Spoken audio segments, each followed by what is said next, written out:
আমাদেরকে মুক্তি দেন ভাই, আমরা এই দেশের একটা নাগরিক। আমি কখনো ভাই কোথাও গিয়ে আমার বাবার পরিচয় দিতে পারিনি, কোথাও আমার বাবাকে নিয়ে আমি কথা বলতে পারিনি ভাই। কতদিন আমরা চুপ করে থাকবো? আমরা কোনো কথা বলতে পারিনি কোনোদিন। আমি দর্শন বিভাগে পড়ে কোথাও চাকরি পাইনি, ঢাকা বিশ্ববিদ্যালয়ে পড়ে কোনো ভালো একটা চাকরি আমি করতে পারিনি, শুধুমাত্র আমার বাবার জন্য।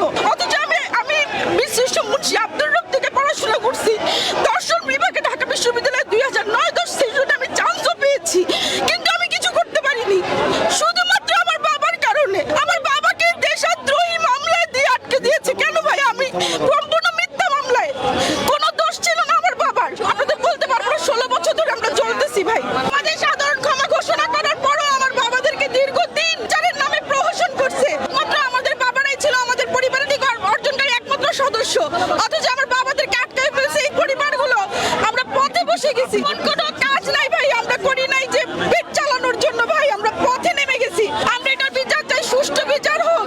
আমরা এটা চাই যে আমাদের বাবাদেরকে মুক্তি করে দেন, যারা দোষী তাদের শাস্তি দেন, আমাদের সেটা নিয়ে কোনো আপত্তি নাই। কিন্তু আমাদের নিরপরাধ বাবা, আমাদের আঙ্কেলরা যারা নিরপরাধ আছে তাদের চাকরিতে বহাল করেন, তাদেরকে আবার পুনরায় তাদের সুবিধা দিয়ে ফিরিয়ে দেন ভাই, থেকে মুক্ত করে দেন ভাই। পুনরায় বিচার চাই, বিচার চাই, বিচার চাই। 9 সালে যে বিডিআর বিদ্রোহ সংগঠিত হয়েছিল, আমরা সেই দুর্দশাগ্রস্ত পরিবারের সবাই সদস্য। আমাদের বাবারা ছিল আমাদের পরিবারের একমাত্র উপার্জনকারী ব্যক্তি। আমার বাবাদের সেই বিচারের কোনো রকম আমরা ন্যায় বিচার পাইনি। আমাদেরকে বিনা বিচার, আমরা সরকারের আমলে কোনো কথা বলতে পারিনি, আমরা কোনোদিন কোনো কথা এটা নিয়ে বলতে পারিনি, আমরা ভয় আসতে পারিনি কখনো।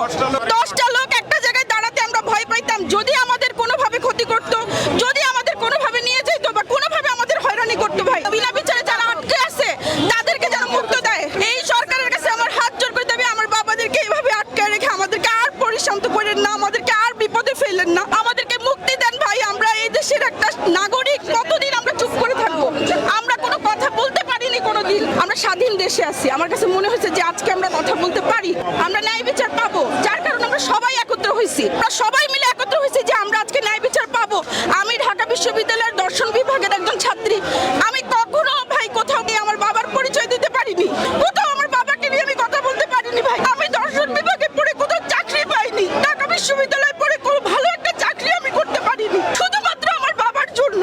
অথচ আমি বিশিষ্ট মুন্সি আব্দুর রব থেকে পড়াশোনা করছি দর্শন বিভাগে ঢাকা বিশ্ববিদ্যালয়ে 2009-10 সেশনে আমি চান্সও পেয়েছি, কিন্তু আমি কিছু করতে পারিনি শুধুমাত্র আমার বাবার কারণে। আমার বাবাকে দেশদ্রোহী মামলায় দিয়ে আটকে দিয়েছে। কেন ভাই? আমি সম্পূর্ণ মিথ্যা মামলায়, কোনো দোষ ছিল না আমার বাবার।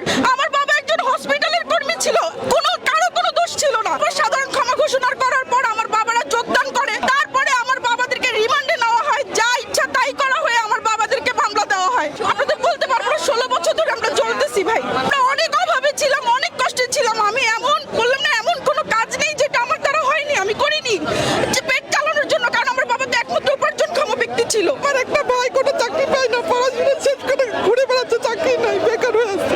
একটা প্রতিষ্ঠান নার্সের জব করি, আমি আদিন হসপিটালে সিনিয়র স্টাফ নার্স। এখন আমার বাবাকে আমি ছাড়া পেতে চাই, আর সমস্ত যে কেসগুলো দিয়েছে সেগুলো যেন ছাড়া পাই, আর সমস্ত সুযোগ সুবিধা যেন আমার বাবা পাই। কেন আপনার বাবাকে এইভাবে রাখা হয়েছিল? এই যে মিথ্যা মামলা দিয়ে খেতাচারা ছিল, খেতাচারা থেকে 1 সপ্তাহের জন্য ঢাকায় আসছে, ওখান থেকে হলো অন্য জায়গায় পোস্টিং হওয়ার কথা ছিল, এর ভিতরে এত কিছু হয়ে গেছে। সত্য, বস্তুনিষ্ঠ ও নিরপেক্ষ দৈনিক জনবাণী।